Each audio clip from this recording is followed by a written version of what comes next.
اس کے ساتھ دوسری بات قرآن یہ بتائی کہ اس رشتے کا تعلق اصلاً الفت اور محبت کا تعلق بنیادی طور پر آدمی ہے کسی اجنبی لڑکی سے شادی کرتا ہے یا کوئی لڑکی ہے اجنبی مرد سے شادی کرتی ہے، کوئی جان پہچان نہیں، جیسے ہی شادی ہوتی ہے یہ ان کے درمیان محبت پیدا ہو جاتی ہے۔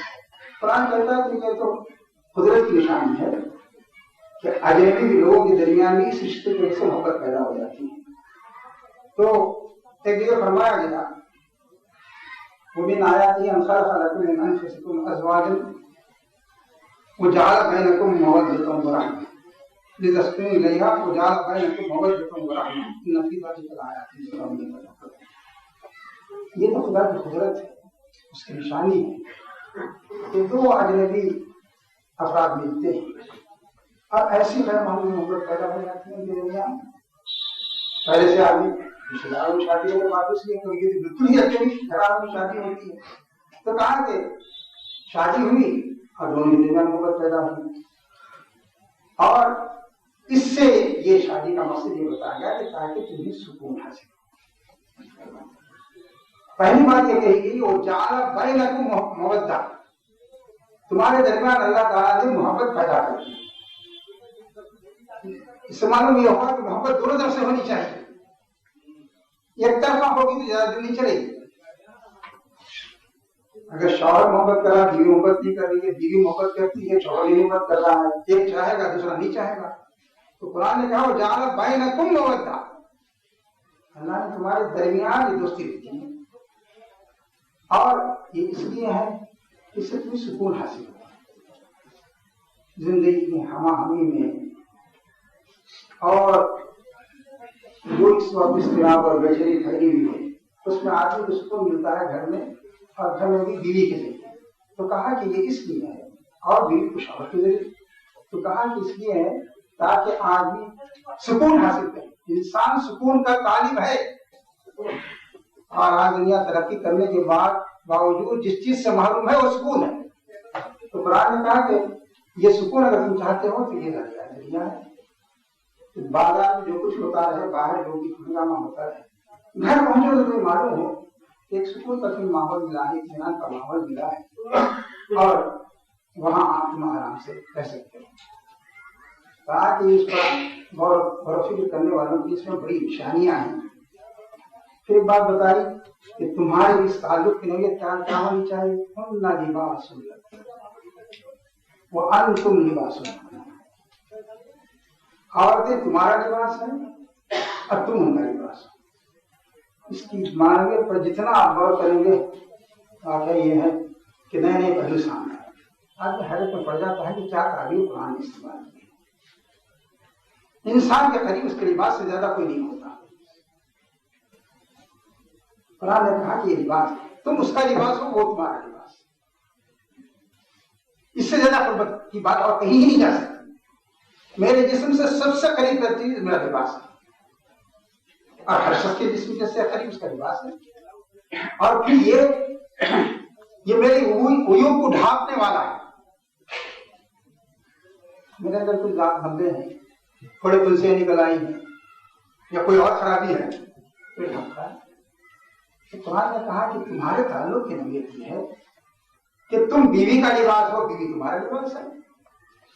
یہ جو مقام دونوں کے لیے رکھا ہے، اسی وجہ سے اس کا خاندانی سسٹم اصل یہی ہے کہ محبت کا رشتہ ہے، الفت کا رشتہ ہے، اور اس کے ساتھ ساتھ یہ وہ رشتہ ہے جس سے زیادہ قریب رشتے کا آسانی سے آدمی تصور نہیں کر سکتا۔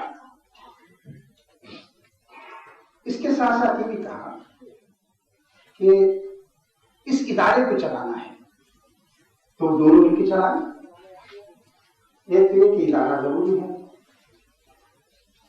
خاندان کا، اور اس کے چلانے کے لیے ضروری ہے کہ مرد اور عورت دونوں مل کے چلائیں۔ لیکن چلانے کے لیے ضروری یہ ہے کہ کوئی نہ کوئی اس کا سردار ہو، کوئی ذمہ دار ہو۔ اس لیے کہ کوئی چھوٹے سے چھوٹا اسکول ہی چلانا چاہے، کوئی ادارہ ہی چلانا چاہے، تو بغیر ذمہ دار کے وہ چل نہیں سکتا۔ جتنے لوگ ہیں سب اپنا حکم چلانا چاہیں، ممکن نہیں ہے کہ وہ اس پر عمل ہو سکے. تو اس کے لیے قرآن نے کہا مرد اور عورت دونوں مل کے خاندان کی تعمیر کریں گے، لیکن اس میں ذمہ دار مرد ہوگا. اس کی وجہ قرآن نے یہ بتائی الرجال قوامون علی النساء بما فضل اللہ بعضهم علی بعض وبما انفقوا. اس کی دو وجہ ہیں. قرآن نے کہا کہ اس کی دو وجہ ہیں. یہ وجہ تو یہ ہے کہ آدمی کو اللہ تعالیٰ نے مرد گویا جسمانی لحاظ سے اور بعض اور پہلوؤں سے ذہنی لحاظ سے بھی عورت کے مقابلے میں اسے بہتر رکھا ہے. اور اس کا لازمی تقاضا یہ ہے کہ وہ اس کی ذمہ داری برداشت کرے. یعنی وہ قوام بھی ہوگا اور اس کا دوسرا تقاضا یہ ہے کہ وہ اس کی ذمہ داری برداشت کرے. ایک آدمی مضبوط ہے نسبتاً اور دوسرا کمزور ہے، تو مضبوط آدمی کا یہ ضروری ہے کہ کمزور کا بوجھ برداشت کرے. تو کہا کہ کیونکہ مرد نسبتاً مضبوط ہوتا ہے اور عورت کمزور ہوتی ہے اس کے مقابلے میں، تو اس لیے قرآن نے کہا کہ وہ اس پر اپنا پیسہ بھی خرچ کرے، اس کی ضروریات پر. یہ بات جو کہی گئی ہے یہ عمومی بات ہے. استثنائی شکلیں بہت ہو سکتی ہیں. ایسا بھی ہو سکتا ہے کہ مرد آپ کے مقابلے میں عورت مضبوط ہو، باصلاحیت ہو اور صاحب ثروت بھی ہو.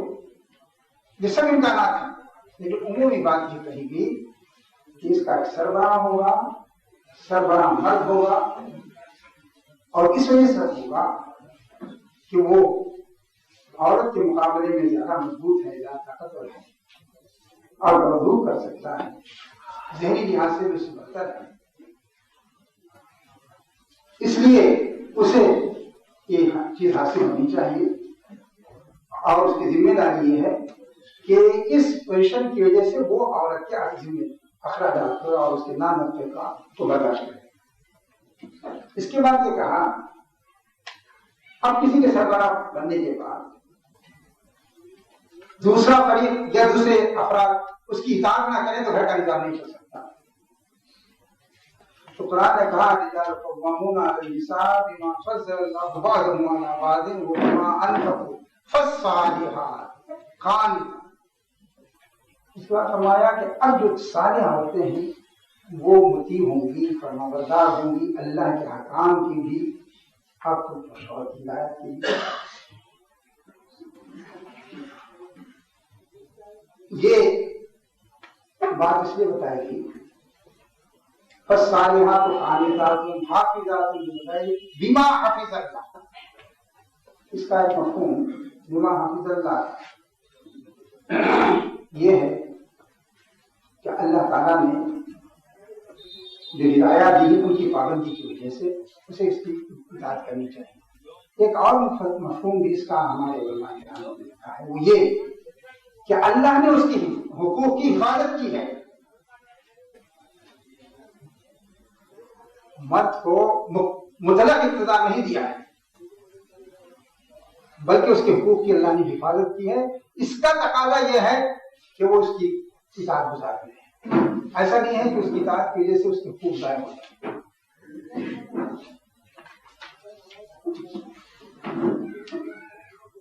اقتدار کے ساتھ ظلم و زیادتی کا امکان رہتا ہے.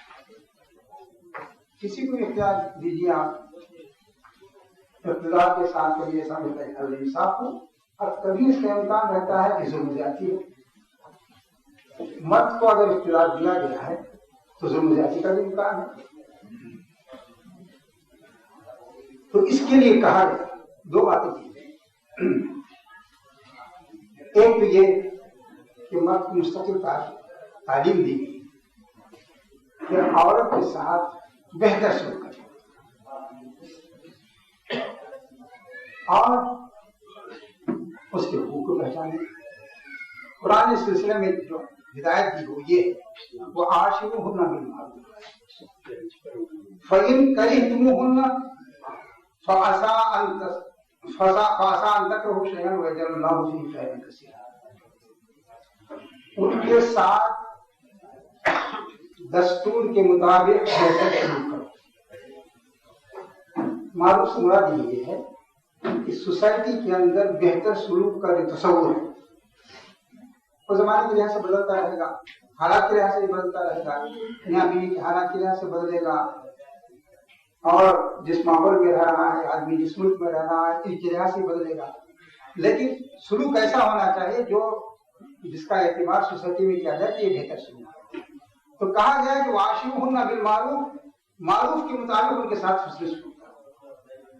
اس کے بعد فرمایا فعسى أن تكرهوا شيئا ويجعل الله فيه خيرا كثيرا. بعض باتیں ہو سکتا ہے عورت کی ناگوار کبھی گزر رہی ہوں تب بھی یہ سلوک کرو. میرا خیال اس سے بڑی بات شاید نہیں کی جا سکتی. کہا یہ گیا کہ بعض باتیں طبی طور پر بھی ناگوار گزر سکتی ہیں اور کبھی اس کا سلوک غلط ہو سکتا ہے. طبی طور پر ناگوار کی شکل یہ ہے کہ اس کے اندر چڑچڑاہٹ ہے، غصہ ہے، اور کبھی بدزبانی ہے یا اور کوئی چیز ہے. اور کبھی یہ بھی ہوتا ہے کہ ہم نے کوئی بات کہیں اس نے نہیں مانی. تو دونوں کی صورت میں کہا گیا کہ ایسا اس کا امکان ہے کہ بعض باتیں اس کی ناگوار سے نہیں گزرے، لیکن تب بھی تمہارا سلوک جو ہے معروف کے مطابق ہونا چاہیے. وَيَجْعَلُ اللَّهُ فِيهِ خَيْرًا كَثِيرًا. بظاہر یہ سب برا معلوم ہو رہا ہے، اس میں کوئی خیر بھی رکھے گا، یہ سوچنا چاہیے. ہمارے علماء کرام تو بڑی اچھی باتیں کہتے ہیں. کیوں کہتے ہیں؟ اس میں اس بات کی طرف اشارہ ہے کوئی ایسی اولاد دے دے جو تمہارے دل کو خوش کرے. اسی عورت سے کوئی ایسی اولاد بھی مل جائے جو علم کے لحاظ سے، تقوی کے لحاظ سے، نیکی کے لحاظ سے، جو خوبیوں کے لحاظ سے ایسی ہو جائے کہ تم بھول جاؤ کہ اس کی ماں کا ہمارے ساتھ کیا معاملہ تھا. ایسا ہو سکتا ہے. تو محض یہ بات کہ کوئی چیز ناپسند ہے یہ نہ اختیار کرو. اس لیے قرآن نے کہا باتیں ناگوار گزرتی جب ساتھ رہو گے تم. تو اس لیے ناگواری سبب نہ بنے اس بات کا کہ ان کے ساتھ تمہارا رویہ کرو. پھر ایک بات کہی گئی وَلَهُنَّ مِثْلُ الَّذِي عَلَيْهِنَّ بِالْمَعْرُوفِ. مثل الذی علیہن، کہا کہ ان کی ذمہ داریاں بھی ہیں اور ان کے حقوق بھی ہیں. حق ہے انسان کو دیکھنے کا کہ وہ ذمہ داریاں ادا کر رہی ہیں، لیکن ساتھ ہی یہ بھی دیکھنا چاہیے اسے کہ ان کا حق ادا ہو رہا ہے یا نہیں. تو قرآن نے دونوں باتیں کہی کہ بلا شبہ ازدواجی زندگی کے اندر حقوق اور ذمہ داریوں کی تقسیم ہے اور دونوں کا خیال رکھا جائے گا. یہ بھی دیکھا جائے گا کہ ذمہ داریاں ٹھیک سے ادا ہو رہی ہیں یا نہیں، اور یہ بھی دیکھا جائے گا کہ ایک دوسرے کے حقوق ادا ہو رہے ہیں یا نہیں. اب یہ بات کہ معروف کے مطابق ان کے ساتھ جو سلوک ہو اس کی تفصیل علماء نے بہت کچھ لکھی ہے، لیکن آج کے حالات کے لحاظ سے یہ سوچا جا سکتا ہے کہ معروف کے اندر کیا چیزیں شامل ہو سکتی ہیں. اچھا صاحب، میں تو یہ چاہا تھا کہ کوئی ایسا عمومی تعارف ہو جائے، کوئی کنٹروورشل چیز اس میں نہ آئے، اس لیے کہ بات کے جو مقالات ہیں اس طرح کی باتیں آئیں گی. لیکن ایک بات کی طرف اشارہ کرنا چاہتا ہوں، وہ یہ کہ اسلام نے اس بات کی اجازت دی کہ ایک سے زیادہ شادیاں ہو سکتی ہیں، جو بڑے اقرارات کیے جاتے ہیں. اور عرب میں بہت سی اس کا رواج تھا کہ بیویاں لوگ رکھتے تھے، اور دوسرے ملکوں میں دوسرے مذاہب میں رہا ہے کہ جو صاحب ثروت ہوتے تھے ان کی کئی بیویاں ہوتی تھیں، 10 15 بیوی جیسی. اسلام نے کہا کہ نہیں، زیادہ سے زیادہ آدمی 4 بیویاں تک رکھ سکتا ہے. اور یہ بات جو ہے جنگی پس منظر میں کہی گئی ہے. یہاں علیہ موجود ہیں، سب جانتے ہیں کہ جنگ کی صورت میں ایسے حالات پیدا ہو جاتے ہیں کہ جوان مرد ختم ہو جاتے ہیں. بالکل اس کو جو جنگیں ہوتی تھی اس کا زیادہ امکان تھا. تو جنگ ہو رہی ہے، جوان ختم ہو گئے. اب اس صورت میں یا تو جو ان کی بیوائیں ہیں یا جو لڑکیاں ہیں ان کو اسی حال میں چھوڑ دیا جائے. اگر ایک شادی کی آپ پابندی لگا دیے تو اسی حالت میں رہیں گی. اسلام نے اس کا راستہ تجویز کیا ہے کہ اس میں ایک سے زیادہ شادیاں ہو سکتی ہیں. لیکن ایسی بات بھی نہیں ہے. پس منظر سے تو یہ بات سمجھ میں آتی ہے، لیکن یہ نہیں کہا گیا کہ جنگ کے علاوہ کسی دوسرے موقع پر اس پر عمل نہیں ہو سکتا. اس لیے امت کا اس پر اتفاق ہے. اس کا تعلق صرف جنگ سے نہیں ہے بلکہ عام حالات میں بھی آدمی ایک سے زیادہ شادیاں کر سکتا ہے، لیکن وہ 4 سے زیادہ نہیں. قرآن نے کہا کہ ایک سے زیادہ شادیوں کی اس نے اجازت دی.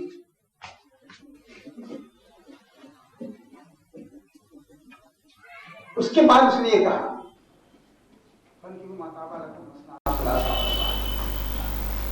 فَإِنْ خِفْتُمْ أَلَّا تُقْسِطُوا فَإِنْ خِفْتُمْ أَلَّا تَعْدِلُوا فَوَاحِدَةً أَوْ مُعْتَدِلَةً ذَلِكَ أَدْنَىٰ أَلَّا تَعُولُوا. اگر تمہیں خدشہ ہے کہ انصاف نہیں ہو سکے گا تو یہ ہی کرو. اس میں قابل غور بات ہے کہ اسلام یہ کہتا ہے، یہ نہیں ہے کہ واقعی انصاف نہیں کر رہا. شادی سے پہلے آدمی حالت کا جائزہ لے. ایک سے زیادہ جب شادی کرے تو قرآن کی صراحت یہ ہے کہ آدمی جائزہ لے اپنے وسائل کا، ذرائع کا، اپنی طاقت کا. جسمانی طاقت اس میں شامل ہے، عمر کا، ان سب چیزوں کا جائزہ ہے، اور ہونے والی اولاد کا، ان سب چیزوں کا جائزہ ہے. اس کے بعد اگر وہ خطرہ محسوس کرتا ہے کہ اب انصاف نہیں ہو سکے گا تو قرآن کہتا ہے کہ یہ کیوں ہونی چاہیے. لیکن اگر وہ شخص یہ سمجھتا ہے کہ میں اس پر قابو پا سکتا ہوں یا میری ضرورت ہے تو قرآن کہتا ہے یہ سب شادیاں کرو. اب یہ سلسلہ جیسا کہ لکھا ہے لوگوں نے کہ یہ نہیں ہے کہ بھائی ایک کے بعد دوسری شادی کی، اور تجربے نے بتایا کہ بہت زیادہ کامیاب نہیں رہا تو پھر تیسری کر لے، چوتھی کر لے. ایسا نہیں ہے، بلکہ یہ پابندی ہے اس بات کی کہ آدمی اگر محسوس کرتا ہے کہ انصاف نہیں ہو سکے گا، خطرہ ہے. نے بتایا کہ وسائل و ذرائع کے لحاظ سے، جسمانی توانائی کے لحاظ سے، اور ہونے والی اولاد کے لحاظ سے، ان کی تعلیم و تربیت وغیرہ کے نقطۂ نظر سے جائزہ لے. اور اگر وہ محسوس کرے کہ ایک ہی شادی کرنی چاہیے، انصاف نہیں ہو سکے گا، تو آدمی کو ایک ہی شادی کرنی چاہیے. دوسری بات یہ ہوتا ہے کہ اگر انصاف نہ ہو تو ظاہر ہے عورت عدالت کی طرف رجوع کرے گی، قاضی کی طرف رجوع کرے گی، وہاں اسے انصاف حاصل ہوگا. اور انصاف ہر اس چیز میں ہونا چاہیے جو انسان کے لیے ممکن ہونا چاہیے.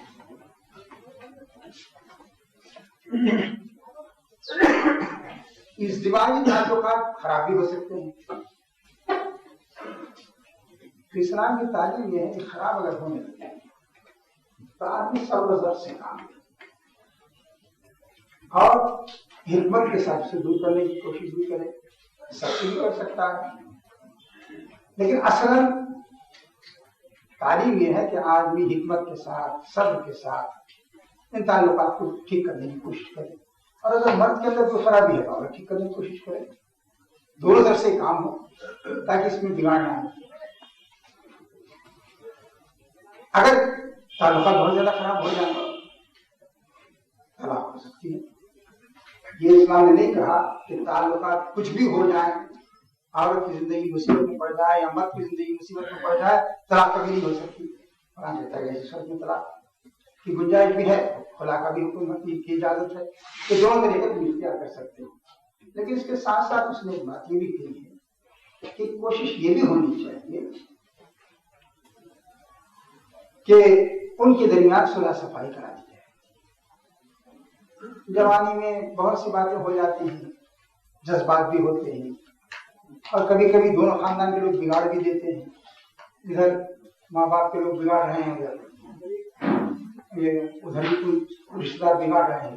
تو قرآن نے کہا کہ ایسی صورت میں دونوں طرف کے ذمہ دار اس مسئلے کو حل کرنے کی کوشش کریں. تو اس کے لیے کہا اس نے وَإِنْ خِفْتُمْ شِقَاقَ بَيْنِهِمَا فَبَعَثُوا حَكَمًا مِنْ أَهْلِهِ وَحَكَمًا مِنْ أَهْلِهَا إِنْ يُرِيدَا إِصْلَاحًا يُوَفِّقِ اللَّهُ بَيْنَهُمَا. ایسی صورت میں ہونا یہ چاہیے کہ ایک حکم مرد کی طرف سے ہو، ایک حکم عورت کی طرف سے ہو، اور واقعی وہ